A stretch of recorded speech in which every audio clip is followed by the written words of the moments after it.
From blueprints to booming businesses, from groundbreaking to grand openings, this is Beyond the Blueprint. Join host Brad Howard as he takes you behind the scenes of growth and development in Mooresville, Lake Norman, and beyond. We're talking with the decision makers, the planners, the visionaries shaping our communities, giving exclusive insight into what happens before, during, and after projects that define our region. The future is being built right now. Let's go beyond the blueprint. Good Friday afternoon. Thank you to those tuning in on 105.9 FM, 100.7 FM, 1400 AM, watching on social media, listening at WSICnews.com, and catching us on demand with the WSIC News app. This is Beyond the Blueprint, and I'm your host, Brad Howard, where we explore the leaders, the stories, and the ideas that shape our region and its future. Today's episode takes us to the heart of Harmony, North Carolina, a town rich in tradition and primed for growth. Our honored guest is Mayor Sean Turner. We'll unpack the town's deep community roots, emerging economic opportunities, important civic issues, and the big vision for Harmony's tomorrow. So let's get started. Welcome, Sean. Mayor Turner. I'm sorry, Mayor Turner. I'll take Sean. Okay, that's fine. Thank you for having me, Brad. No, thank you for being on. So we'll jump right in. What gives Harmony its unique identity and sense of community? I would have to say our country setting. It helps with our unique identity. Our family setting helps us with our unique identity, but also the potential of being our star on the northern end of Ardell County. I always felt like we've been that star, but also I see a future in how much brighter that star can be. That's right. And for the listening footprint here in North Mecklenburg and Southern Iredell and reaching out east or west along 40 corridor, if you've not been to Harmony, you need to take the time to visit. But before we get into the show, Sean, tell us about who you are and how you came to be the mayor of Harmony. I've grown up right there in the town of Harmony all my life, and I'm 51 years old. Just moved right back into town, I guess, in 2022. Built a new house, and as I moved in, was fortunate enough to go to one or two council meetings and said, "Hey, I think I might want to run for council." Never thought I'd ever want to do that, but seeing a vision there of some things that I felt like they needed a little bit of help or more business vision wise for the future of the town. And with that, I had a conversation. The mayor called me in one day and wanted to speak with me. And he says, "Hey, I'm not running for mayor next year. I'm not going to run for election. I heard you may be interested in running for council." He says, "I think you ought to run for mayor." And I was like, "No way." No way. Never dreamed it. Right. But from that, I went home and thought about it, prayed about it, talked with my wife about it, and also felt of town council's one thing, but a mayor is to help out with the vision of where a town council feels the town needs to go in.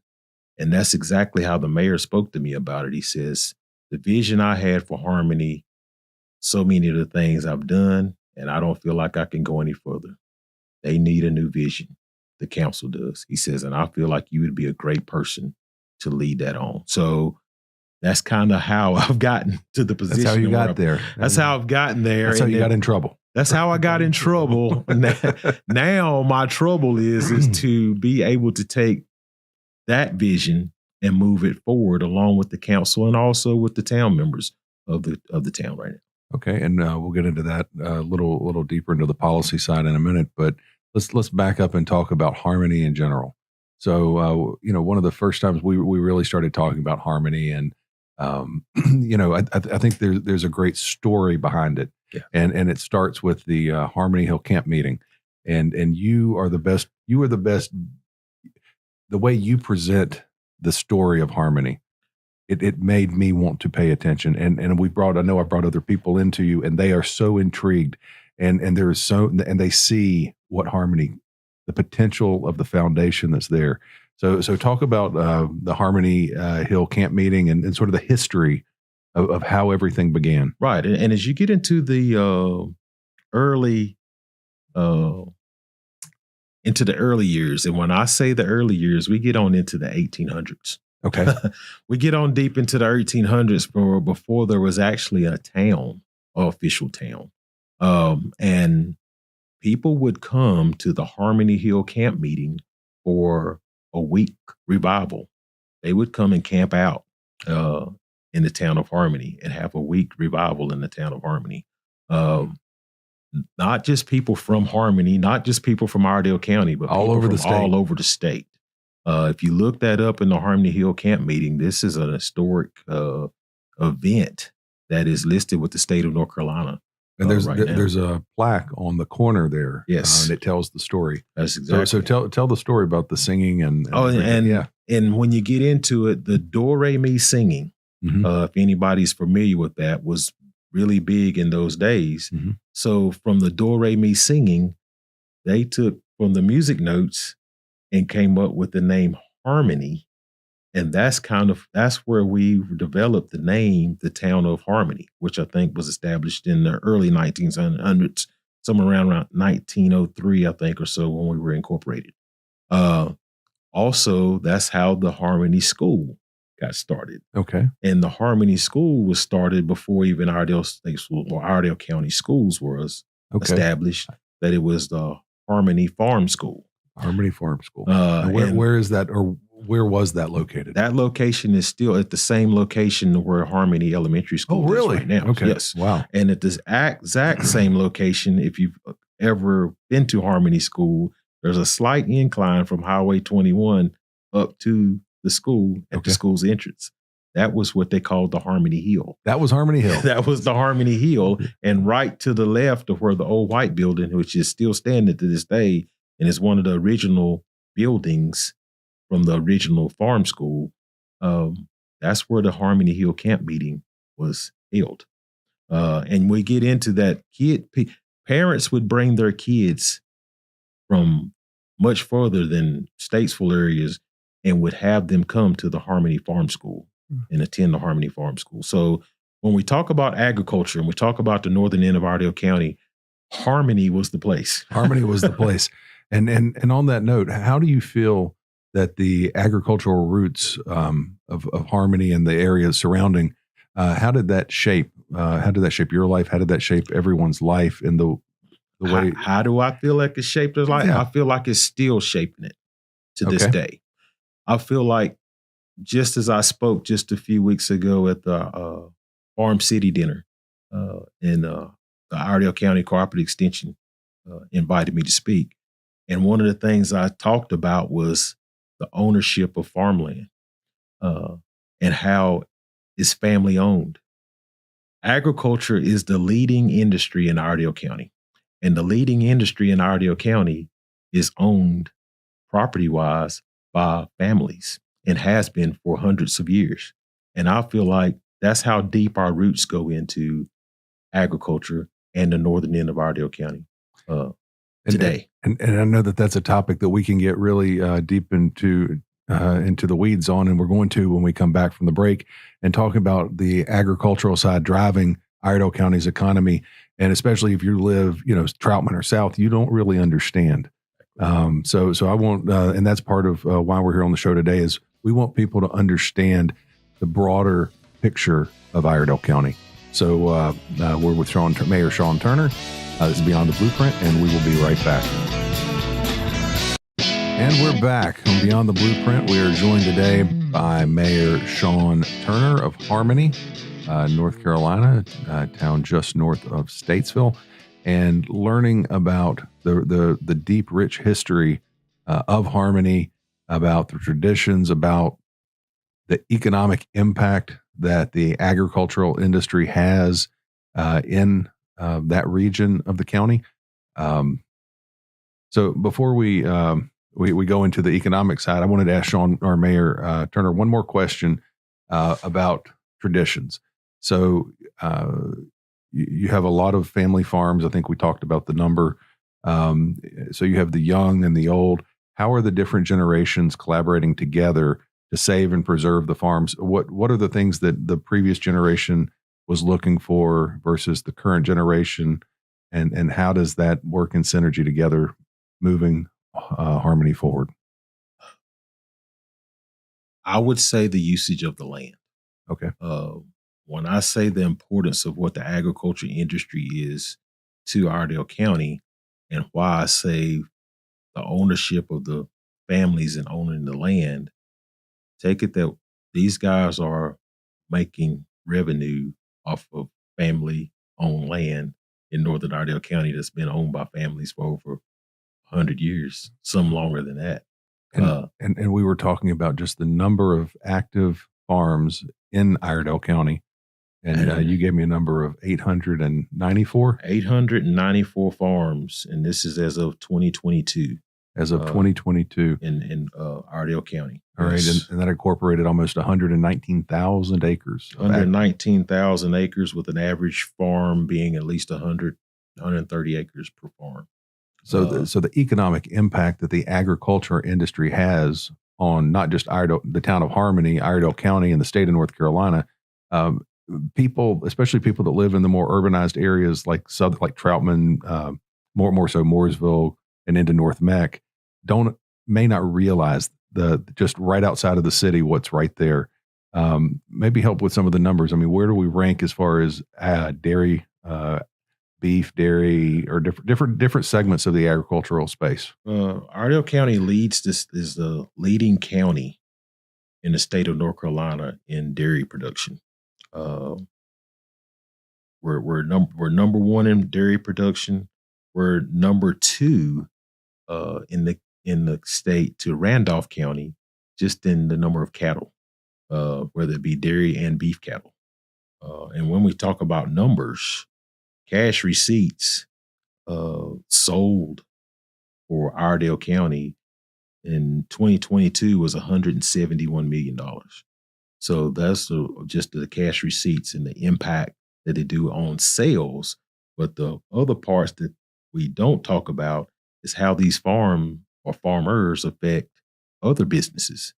You've got to figure farmers buy fuel.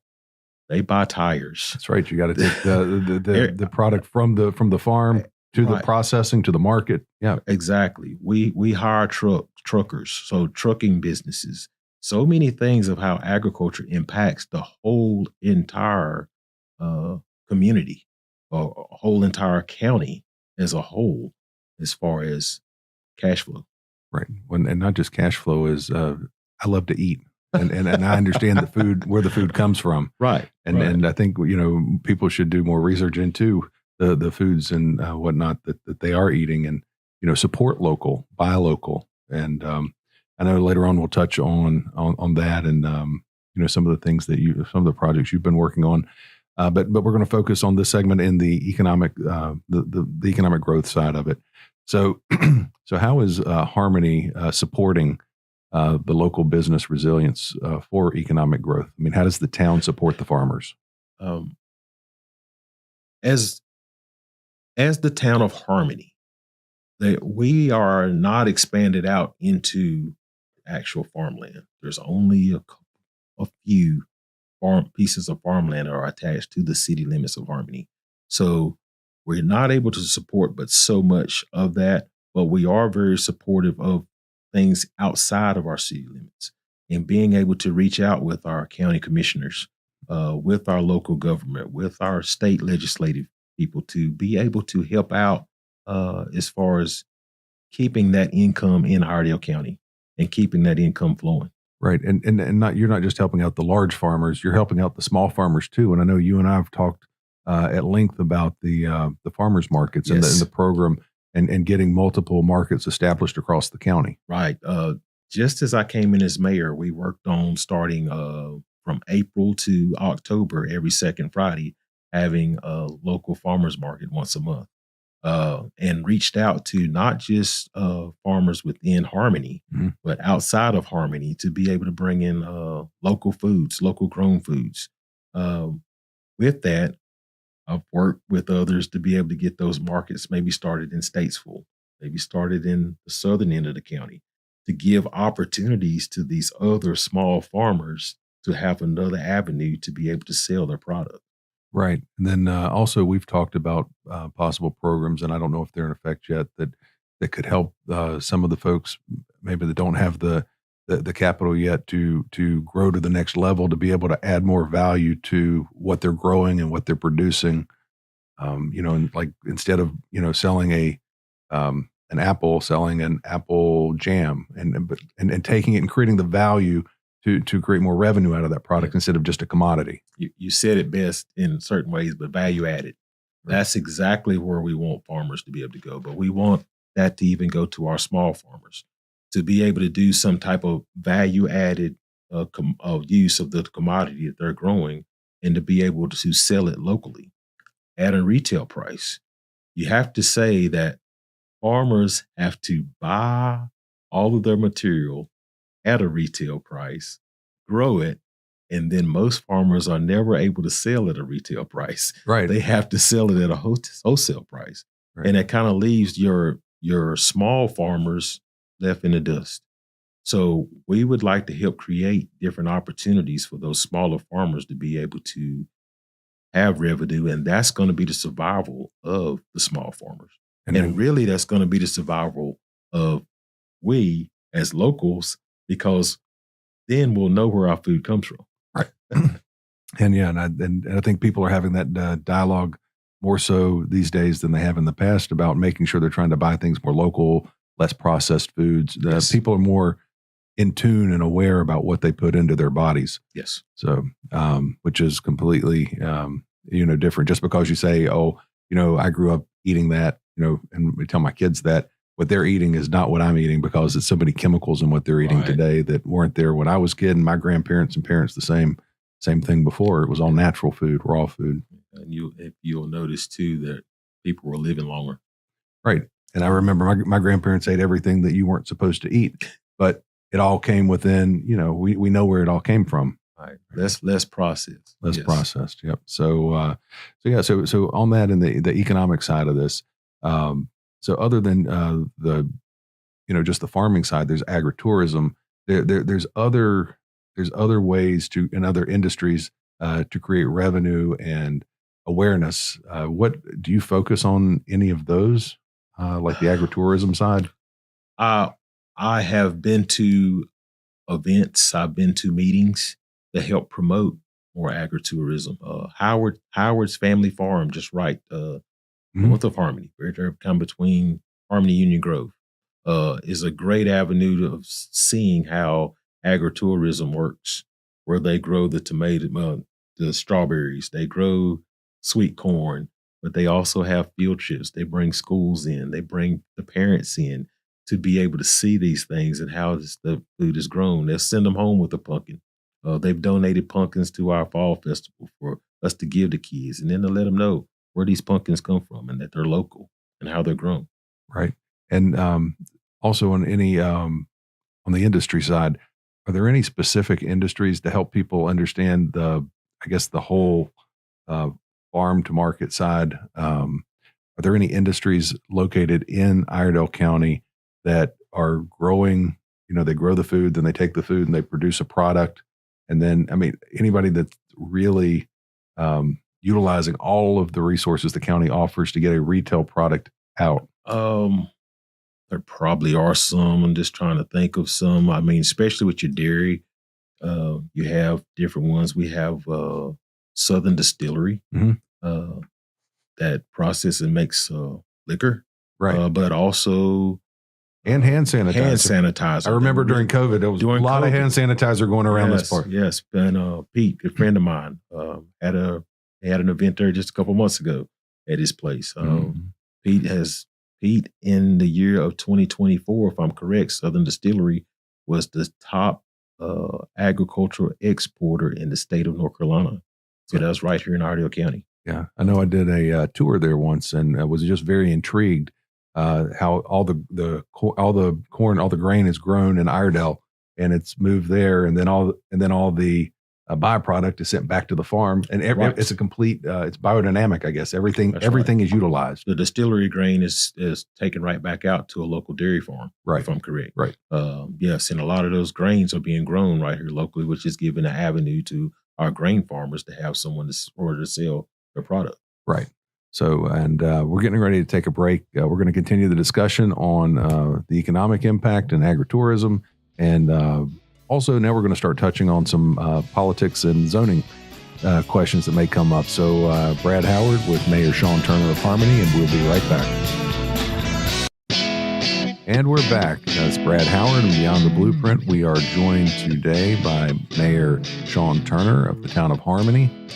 We've been talking about how things, how Harmony came to be, then the economic impact of agriculture in not only Harmony, but Iredell County and the state in general, and the role that Iredell County and that region of Iredell County play in the state. So with that, I want to touch on a couple more economic questions before we get into the politics and zoning. So Sean, how does Harmony interact with state and regional economic programs to help grow the local economy?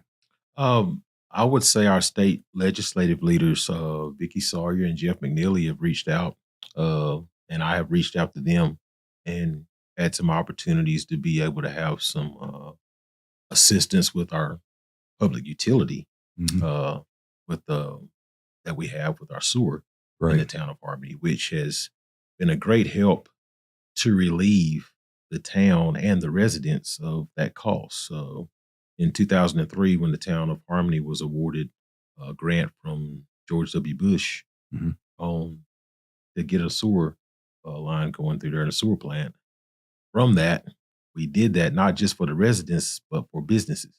And since then, we haven't recruited many businesses.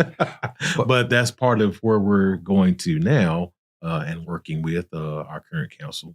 We're reaching out and trying to be able to adapt and to bring in some businesses. So we're going to reach out. And that's one thing. I'm glad you mentioned that, because I didn't even have that in my notes. But from some of our conversations, the sewer capacity that Harmony has. Yes, Harmony has excess sewer capacity. I mean, you're only utilizing about 20% ish, 25% of our capacity right now.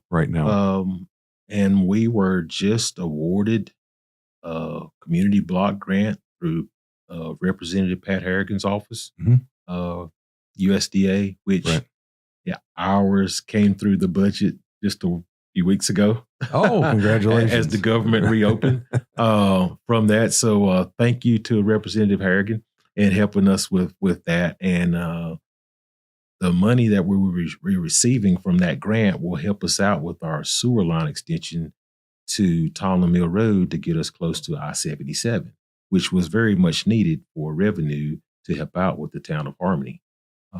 And with that, what we'll be doing is looking to recruit businesses to come to that area. We already have a Lowe's distribution in that area and a Love's truck stop that is coming, but also to be able to recruit other businesses, even businesses probably within the ag industry, to that area that could generate revenue for the town of Harmony.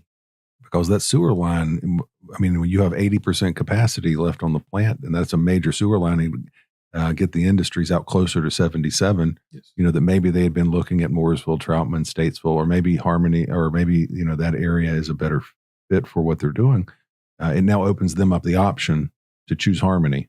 Right. It opens up the option to choose Harmony, but it also opens up the option to stay within Iredell County. Correct. And with that, and Brad, I've talked to you about this before, of how do we balance?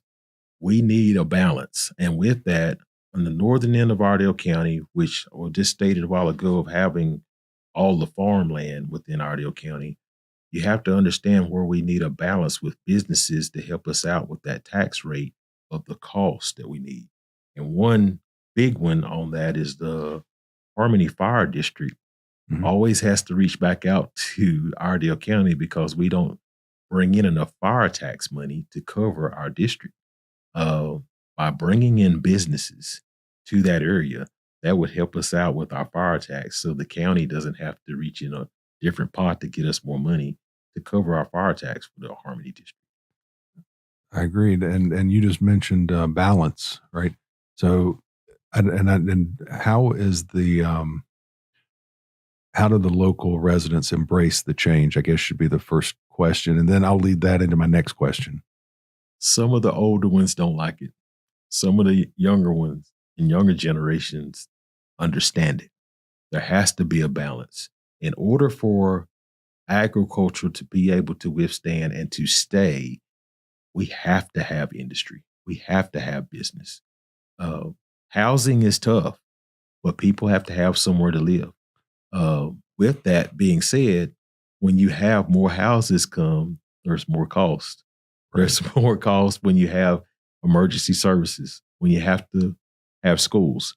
So with that, we need businesses also within that to help keep that balance. Right. So when the balance of growth comes, it needs to be, more on the commercial and industrial side than on the residential side, just because, and because if you grow just with residences, then they're going to need a lot more tax revenue. So you're going to have to increase taxes to pay for everything. But if you grow and you bring businesses in prior to the residential, then the likelihood is that will offset the cost of the growth. That will offset that cost. Just with an AIA study that we've had with our public utility, and I got some of those results in just a month ago. But just as a comparison, the town of Harmony's base sewer bill is $40 a month. City of Statesville's base sewer bill is $40.40. That's not a good comparison. Wow. But then we can go right across the county line to Yadkinville, and the town of Yadkinville's base sewer rate is $15. Why? Because the town of Yadkinville has industry and businesses that take the load, not their residents. Right. And that's some of the things that we're working on in the town of Harmony. Right. And then when you talk about the balance of, or when we talk about the balance of growth of industrial versus commercial versus residential, it's also important, I think, for people to understand and realize that growth is only going to follow the utility lines. Yes. Because of the cost to come into those utility lines is usually preventative of development interest looking at that. So, to be concerned that all of the North Iredell is going to be developed if you open one interchange, the development will follow the utilities just because of the economics. Right. The development will follow the utility. And then also, that's why you want to vote. That's why you want to have your right leaders, because you want to have leaders that understand we need a balance. And without the balance, you're going to end up with higher taxes. Without the balance, you will end up with higher taxes. And without the balance, some leaders can kick that down the road, and then it falls into someone else's lap. And the only way they're ever going to get out of it is to raise taxes. So that's why you want to have these things organized before you get deep into it. So that's a great segue into planning and zoning when politics. So Sean, what would you say are Harmony's biggest challenges and successes in planning, zoning, and local politics? Planning and zoning is figuring out that balance. Okay. A lot of our locals do not want a lot of houses. They don't want new housing developments. But at the same time, we're going to have some housing to support our sewer utility. And with that, better ways to do that is multifamily. We do not have multifamily in our code right now currently, but our new planning board is going to be looking to change that, because we have a utility. By doing that, you use up less land, which our farmers are able to keep their farmland and farm, but we are able to house more people. So when you're looking at Harmony development from your perspective, is you'd want to keep any development in tighter and closer into what is the core of Harmony. I call it the square, right there where the light is, and or the stop signs, and then the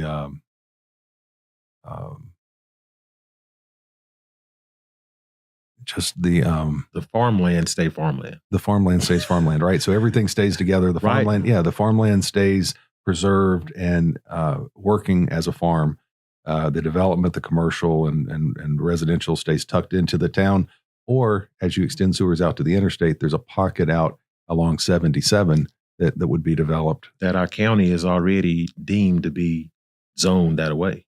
Right. For our future in our 2045 plan. So in the 2045 plan, that's already a guiding policy document on what the county wants to see there. Right, exactly. Okay. Yes. So you're not doing anything that's outside of any long range plans. Not anything that's not already been proposed or said before. Very good. And on that, we'll be right back, and we'll continue the political discussion with Mayor Turner. And this is Brad Howard and Beyond the Blueprint. We'll be right back.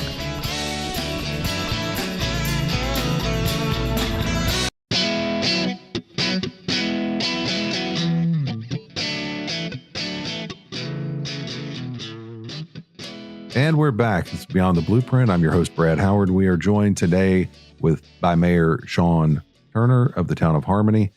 And we've been discussing growth and balancing that growth in the town of Harmony and the surrounding areas as water and sewer infrastructure gets extended outward towards the highway, towards 77. So on that, so politics and zoning. We talked about the challenges, successes in planning and zoning, but my question to you is, how do you involve the public? How is everyone having a voice in these changes? Because I know there's differing views. So we'll start there and we'll guide the conversation. Right now, the town of Harmony and we have formed our own planning board, which is very key into that. Being able to get our locals within our small little blueprint of Harmony. Right. It's very challenging to be able to choose 5 people to be on that board. But I feel great with the 5 people that I've chosen to serve on that board. And also with that, being able to do things that are best for Harmony, that we're not completely relying, not to say that they're not have our best interests, but not completely relying on Iredell County.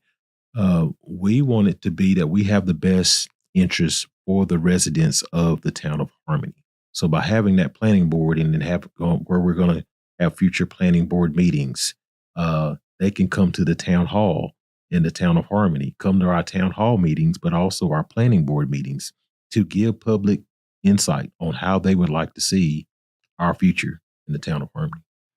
And that's a good way to approach it, because just as in, business, politics, everything else, it's not just local, it's hyper local. So the closer you can get it to the actual folks that are, engaging in business and the decisions that are being made at the state or county level or federal level are impacting their lives, it's the closer to the actual solution to the problem. Yes. Just a few weeks ago at our Christmas tree lighting, there were people who did not realize that the town of Harmony had a mayor. They did not realize that the town of Harmony had 4 town councilmen. We now have the 3rd graders who are being introduced to local government come in and lead us in our Pledge of Allegiance at our town hall meetings. I think this is a great way of being able to get our kids and their parents involved to know that the town of Harmony is local government. Local government is right here under your nose, and you need to be a part of it.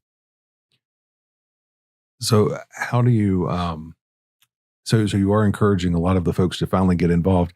I believe when you first took office, that was one of the first meetings that I'd been to, just because the time was different and I could get there. Yes. As I came on board, our town meetings were at 4:00. And that was one of the things that I got changed. We moved that to 6:00 because I felt it's hard to get to a meeting. It was at 4 o'clock. hard for the public to be able to get to a meeting, to attend, and know what's going on in your area at 4:00 in the day. Most people are still working. They're still working, right? Trying to figure it out. Which just brings me to the next question is, I believe transparency in government is very important. Yes. So I think, that step that you took and the council took helps open the transparency to let the people be engaged and involved in what's happening in their town. Yes. Again, they become influencers in the outcome of the policies and the things that are being discussed, and they are really becoming engaged now. Yes.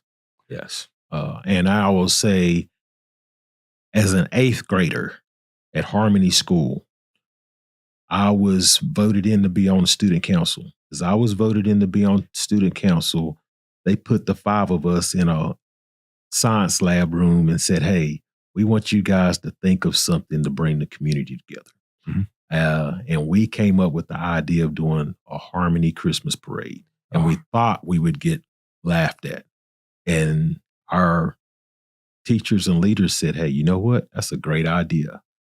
So Sunday coming up, you guys, you need to come to the Harmony Christmas Parade, which has been going on since 1987, which brings all of our locals together and people outside of our community together, which I feel is very strong in 1987 and is still very strong today. Right. So for anybody listening, if you're looking for something to do on Sunday, the Harmony Christmas Parade, and you can go to the Facebook page and find out all about it. Yes. You type in Town of Harmony in Facebook. That's right. Type in Town of Harmony Facebook, and you should be able to give a call to our office, 704-546-2339. Speak to my town clerk. We're taking in registers. I have been taking in, but if you haven't ever been, please come. We'll have vendors. There'll be horses. There'll be tractors. There'll be classic cars. You name it. So, and I may try to come up there, but just like the Harmony Parade, Mooresville has their history of a parade as well. So, I haven't missed that in quite some time. Yes. But so back to the policy and the political side. Where do you see Harmony in 5, 10, 20 years from now? What impacts? I guess these are multiple questions here. Let's start with that. Where do you see Harmony in the next decade? Where do I see Harmony in the next decade? Right now, I'm working with our local leaders. We have a traffic problem right in the square of Harmony. Being able to change that to a roundabout to make it move smoothly. And from that, being able to generate businesses within that area. We have lost our Harmony Cafe some years ago. And by not having our Harmony Cafe, we don't have places for our locals to eat. And from that, we don't have places for people from the outside to eat. When we start developing that style of family restaurant back into Harmony, then that helps out our businesses in Harmony. People will come to go to Dollar General and then grab something to eat. They'll come to our local feed store, Lowry's, and buy feed. Which I love that store. Yes. Yeah. So from that, we've got to be able to start generating more business, and it starts from the square out. And it does. And should I say that and people don't like it, we want to change the square to a roundabout. Right. We have a lot of school traffic, North Iredell High School traffic, North Middle School traffic, and Harmony Elementary School traffic. We have a lot of school buses, but we have accidents there. So we want to make it safe. And as we make that safety happen, that's what I see within the next 10 years is to being able to make business happen right in that area. So your focus is on preserving the quality of life, to preserve what people have become accustomed to, the experience of living in Harmony, and balance that with, a small town and the growth that is going to come. Right. As a 4th generation farmer, and then my son, I was going to say, following in the footsteps of taking over my dad's family landscaping business and farming. And then my grandkids, my grandson, I want him to follow into that. I don't want Harmony to lose its distinction. Now, you once told me a story about your son that you encouraged him to go and learn other places and other techniques. He wanted to come straight home, but you wanted him to learn new skills and new things that were different, see how other people were doing things, and bring that back to Harmony to be the next generation. Yes. My son is a recent graduate of North Carolina A&T in agribusiness, agrisystems, graduated with honors. He is planning to go back to school next August and get his master's. But he's been right back and working with us, working with my business and working with my dad's business, working on the farm. And I tried to tell him, I said, son, you need to get out. You need to get away from here and learn some other things. Learn some other things and bring it back here. And he is destined to do that. I think it's now clicked in his mind. You're right, Dad. So he's going to be attending North Carolina A&T next year to get his master's. And then maybe later on and get his MBA. But from that, he loves the farm. I tell him, son, I love the farm too, but the farm doesn't pay all the bills. That's right. That's right. That's right. So, yes. Taking on that topic, what advice would you give to the next generation of leaders, of farmers coming through right now? Be involved. Be involved. Be involved. Get involved. Get involved. That's the most important. Get involved. Embrace. I never dreamed that I would be the mayor of Harmony. I never dreamed that I would be attending mayor's conferences, that I would be going to state legislative meetings. I never dreamed that. But now I see the perspective of where a farmer is the best person to speak up for a farmer. Absolutely. You need to be in front of not only your local leaders as far as commissioners, but you need to be in front of your state legislative people. You need to be in front of your national legislative people. I know Pat Harrigan personally. Right. We are friends, and we're friends for a reason. Why? Because I want him to know who I am. Absolutely. He needs to know who I am. Absolutely. And that's why I say, and guess what? He's one of the best friends I have. He's a great guy. I got to know him right as he went into office, but guess what? He knows the little people. He talks to the little people. When I say you go vote and your vote counts for something, my vote counted. Your vote counts. Every vote counts. Every vote counts. Yes. So that's why you can't take anything for granted. You have to be a participant in the process. You have to show up. So final words for listeners on leadership, service, and building community. Be involved. Get involved. And so we'll stay with that. Just stay involved. I want to thank you again, Mayor Turner, for sharing your vision, your wisdom, and the stories that make Harmony truly special. You're an amazing mayor, and I've enjoyed getting to know you better. And you're an amazing friend. We've had a friendship for quite some time. Yes, you're an amazing friend. All right. Thank you. Very good. This is Beyond the Blueprint. We're joined by Mayor Sean Turner of the town of Harmony, and we will be back shortly in a week. We will see you then. Thank you very much.